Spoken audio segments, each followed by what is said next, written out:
Well, good morning, everybody. Good to see you again. Let's get one thing straight right out of the gate. House Republicans did our job. Senate Democrats didn't. It's that simple.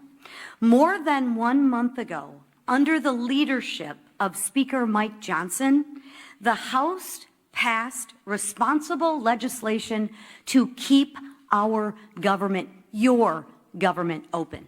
Meanwhile, Senate Democrats voted again and again to keep it shut down.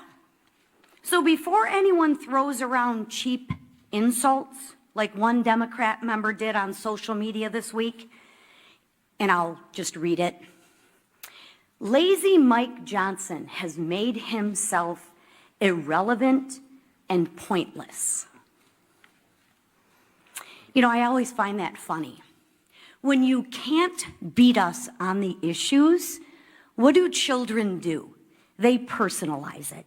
And that's exactly what this member is doing. He can't beat us on the issues. So he wants to attack our leader, who has done a remarkable job, and personalize it. We're not in 6th grade anymore. But maybe for some people they are in 6th grade. But let's remember the facts. Republicans acted. The Democrats stalled. Mike Johnson has shown leadership, discipline, and focus. And what's lazy, I'll share with you what's lazy, is Democrats refusing to do their job and blaming everyone else for the problems in which they created. Because what Democrats are doing is wrong. And Americans, real Americans, hardworking Americans are getting hurt. I, for one, have had it. And I don't think I'm the only one out there.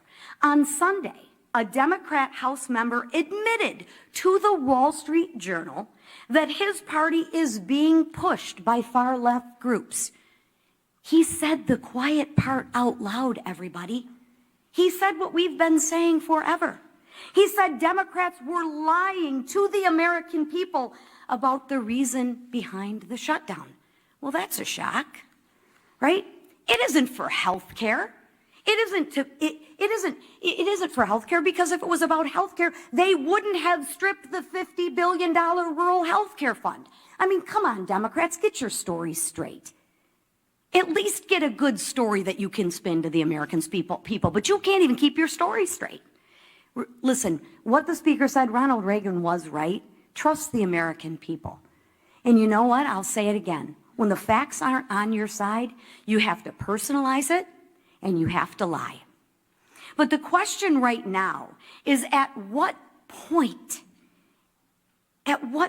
is the pain of the Americans going to outweigh the radical cries of their base? It wasn't when our troops almost didn't get paid. It wasn't when moms and infants were at risk of losing the food off their table. It wasn't when flights across the nation got canceled because air traffic controllers and TSA agents didn't get paid.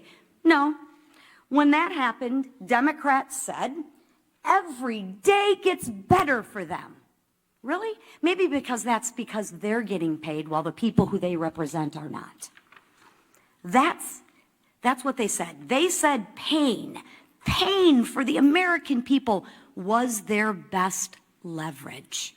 They said maybe it was uncomfortable, but it was worth it to them. Really? Think about that. Let that settle in. Let that just sit for a minute.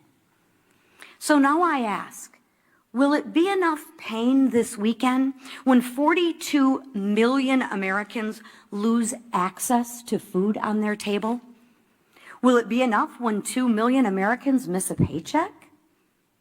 What Democrats are doing right now is absolutely cruel, but it's also dangerous. And I think Chairman Mast spoke very well on this issue, but let's build on that. When our skies aren't staffed, when our borders aren't secure, and when our troops are at risk of missing a paycheck, that is not a political strategy. That is a national security threat. Enough is enough. Americans do not want to be used as leverage. And they don't want to be used as leverage for another $1 trillion of wasteful spending. They work way too hard for their paychecks. They want relief, they want leadership, and they want results. Democrats, please, I implore you, do what's right. Democrats, do what's right. End the shutdown. End the suffering for the American people. Stop, as you say, leveraging the pain. Vote for the Clean CR funding bill and let America move forward. Thank you.